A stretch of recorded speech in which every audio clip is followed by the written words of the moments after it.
তেলের জন্য আজও দীর্ঘ লাইন রাজধানীর পেট্রোল পাম্পগুলোতে। জ্বালানি তেলের মজুদ পর্যাপ্ত আছে, সরকারের পক্ষ থেকে বারবার বলা হলেও মানুষের আতঙ্ক কাটছে না।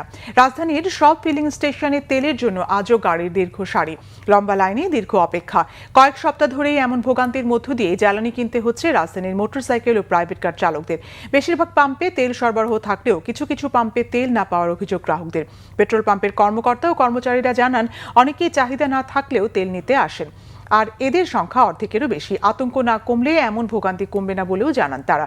শতভাগ আমদানি নির্ভর ডিজেলের সংকট না থাকলেও দেশে উৎপাদন হওয়া পেট্রোল অকটেনের কেন এত সংকট, এমন প্রশ্ন সাধারণ মানুষের। এদিকে পরিস্থিতি পর্যবেক্ষণে গিয়ে অযথা আতঙ্ক না হবার আহ্বান জানিয়েছেন জ্বালানি ও খনিজ সম্পদ বিভাগের নির্বাহী ম্যাজিস্ট্রেট মিল্টন রায়। দর্শক, রাজধানীর পরিবাগ এলাকায় পেট্রোল পাম্পে আছেন সহকর্মী শুভ মাহফুজ। সরাসরি যুক্ত হচ্ছি তার সঙ্গে। শুভ, পেট্রোল পাম্পগুলোতে জ্বালানি তেলের গ্রাহকদের লাইন কেমন দেখছেন, তারা কি বলছেন?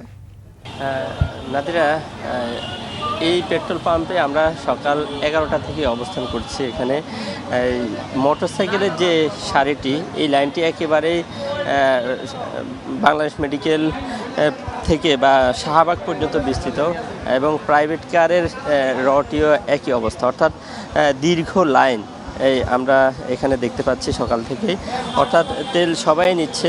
এই পাম্পটিতে মোটরসাইকেলকে সর্বোচ্চ 600 টাকার তেল দিচ্ছে, অর্থাৎ 5 লিটার, আর প্রাইভেট কারকে দেওয়া হচ্ছে ছোটোগুলোকে 10 লিটার এবং বড়গুলোকে 20 লিটার করে তেল দেয়া। আমরা এখানকার কর্মকর্তাদের সাথে কথা বলছি যে আসলে তারা যেটি বলছে যে দেশে শতভাগ পেট্রোল উৎপাদন হয় এবং 80%-এরও বেশি উৎপাদন হয় অকটেন। এই ইরান ইসরায়েল যুদ্ধের প্রভাবে এখানে কিন্তু খুব বেশি সংকট হওয়ার কথা না।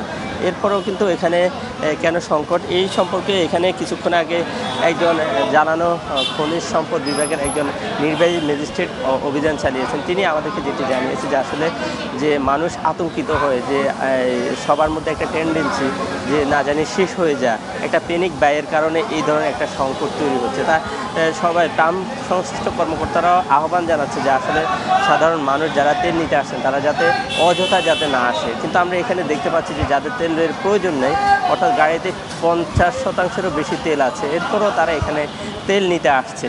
এই যে কৃত্রিম চাহিদা, এটা যদি ত্যাগ না করে মানুষ, তাহলে কিন্তু এই যে ভোগান্তি, এই ভোগান্তিটা থাকবে। সেই ক্ষেত্রে সবাইকে একটু সচেতন হওয়ার আহ্বান জানিয়েছেন। এটা না হলে কিন্তু এই ধরনের ভোগান্তি বা দীর্ঘ সারি বা লাইন সেটি কিন্তু শেষ হবে না।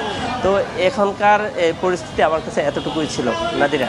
শুভ, আপনাকে ধন্যবাদ। দর্শক, সহকর্মী শুভ মাহফুজ ছিলেন পরিবাগের পেট্রোল পাম্পে।